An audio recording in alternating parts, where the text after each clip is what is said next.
ঘুমের মধ্যে কথা বলার অভ্যেস অনেকেরই থাকে। যিনি কথা বলছেন তার নিজের ঘুমের সমস্যা না হলেও অনেক সময় এটি পাশে ঘুমোতে থাকা ব্যক্তির ঘুমের ব্যাঘাতের কারণ হতে পারে। বেশিরভাগ সকলে এটিকে নেহাত একটি অভ্যাস বলে এড়িয়ে যান। ঘুমের মধ্যে বকবক করাকে কোনো সমস্যা বলে ভাবেন না। ঘুমের মধ্যে বকবকের অভ্যাস থাকলে তা এড়িয়ে যাওয়া মোটেই উচিত নয়। দুর্বলতা এবং স্ট্রেস থাকলেই ঘুমের মধ্যে কথা বলেন মানুষ।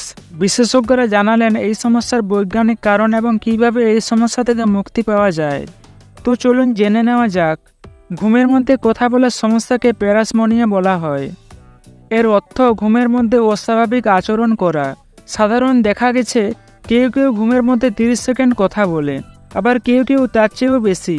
ঘুমের মধ্যে কথা বলা কোনোভাবেই ক্ষতিকর নয়, তবে এটি অবশ্যই ঘুমের ব্যাধি বা শারীরিক সমস্যার দিকে নির্দেশ করে।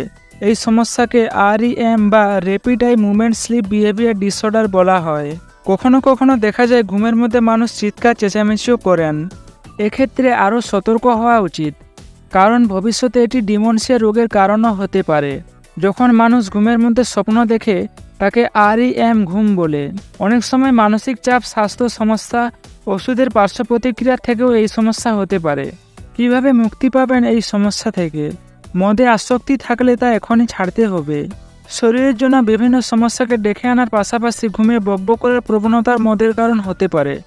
ঘুমের মধ্যে কথা বলার একটা বড় কারণ হচ্ছে মানসিক চাপ। অতিরিক্ত মানসিক চাপে গভীর ঘুমের ব্যাঘাত ঘটে। এক্ষেত্রে সমস্যা বাড়লে ডাক্তারের পরামর্শ নেওয়া জরুরি। অতিরিক্ত ক্যাফিন থেকে ঘুমের সমস্যা হতে পারে, তাই সারাদিন ধরে একাধিকবার চা কফি খাওয়ার অভ্যাস থাকলে পাল্টে ফেলুন।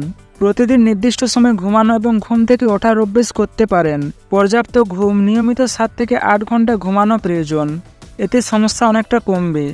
রাতে ঘুমানোর আগে হালকা খাবার গ্রহণ করে শরীর ও ঘুমের জন্য ভালো। সন্ধ্যার পর চা কফি পান করবেন না। মানসিক চাপ কমাতে ঘুরতে যান, প্রিয় মানুষের সঙ্গে সময় কাটান, নিয়মিত ব্যায়াম করুন।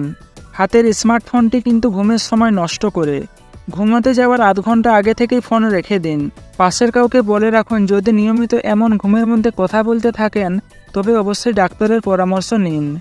এই ভিডিওটি আপনাদের ভালো লেগে থাকলে ভিডিওটিকে লাইক ও চ্যানেলটিকে সাবস্ক্রাইব করতে পারেন। বাই।